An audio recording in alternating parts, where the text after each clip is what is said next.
there's a lot of resistance to get the vaccine because of what's said about natural immunity being better because of the Israeli trial that happened a few months ago.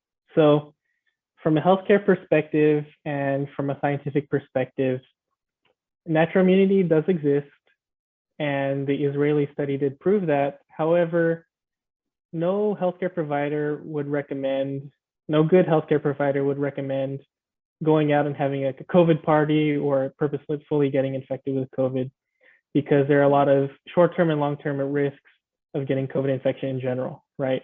And if you're not unvaccinated. So you can get severe infection, you can have long COVID, you can have clots, respiratory issues, and all the things we already talked about. And that is the risk versus benefit. So you risk doing a natural infection and getting all these symptoms and going to the hospital and possibly dying, or you get a really well-studied vaccine that's made by the scientists who actually took it, and there's only some short-term side effects, really good safety data, and you're protected from dying from COVID. And yeah, that's what I would say is there's a much more higher risk of complications of getting the natural infection versus getting the vaccine. And it's extremely safe. And every eyeball is on the vaccine. And it's made by people who got the vaccine themselves and advocated it for their friends and family anyways. So they have what we would call skin in the game. So if they'd made something horrible, it would affect not only everybody around the world, but them and their families. He also said that having natural immunity is comparable to getting vaccinated. So because he has already contracted it, he didn't need to get vaccinated. So that's another argument with natural immunity and vaccination.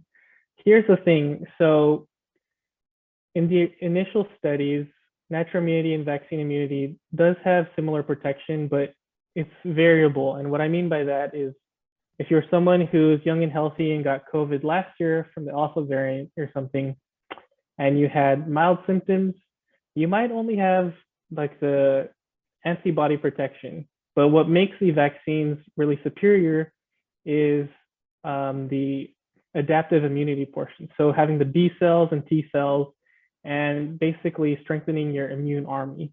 That's what the vaccines do.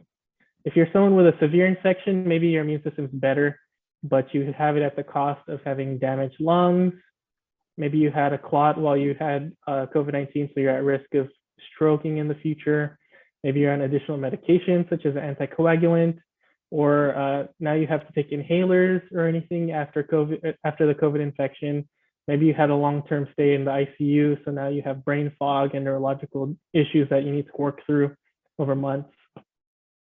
So yes, natural immunity does happen, but again, it comes with all of these risks. Even though someone who just so happens to get infected may have similar immunity, we don't know how great that immunity will be long-term. So getting the vaccines ensures you that you have really good adaptive immunity at the lowest risk possible of dying.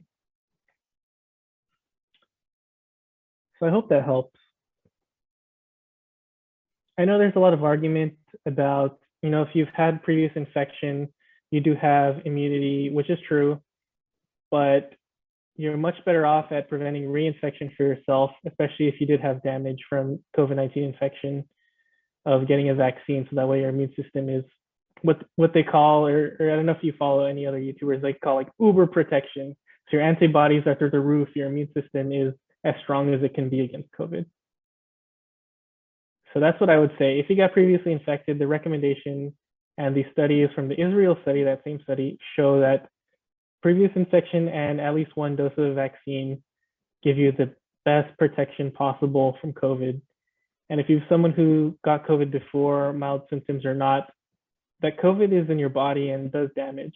So I would keep that in mind. Like it's not a zero risk situation to get COVID versus if you get the vaccine, yes, there's a little bit of risk, but it's way lower than getting the COVID infection. And we know what protection the vaccines have. So it's still like kind of gambling away your safety if you do get previous infection and no vaccines. What are the current estimates for how long the post-COVID antibodies protect you? Are you talking about like from previous infection or? Like me, for example, I'm fully vaccinated, but I've also got COVID, and a lot of people are like, oh, well, you're good now for, you know, however many months. You don't have to worry about it or be safe. Right. Which is not what I'm doing, but you know. Yeah, so what I've seen from, so this is data that was extrapolated from last year, from the 2020 people who got infected, but we're seeing antibodies last as long as 8 months. And compiling that data together with the original SARS-CoV-1 virus, I guess, from the 2000s or 1990s, the antibodies lasted at least 3 years. So as more data comes out, maybe the antibodies will last longer, but it all depends on the type of infection you had, to be honest. I would say what we have right now, about like 8 months protection. But again, getting a vaccine dose makes that protection a lot better, because again, in the hospital, we're seeing 98% unvaccinated. That includes people who previously got infected with COVID or thought they got infected with COVID. So reinfection is still real, just as breakthrough infection is still real, but there's way less breakthrough infection compared to reinfection with COVID with an unvaccinated patient.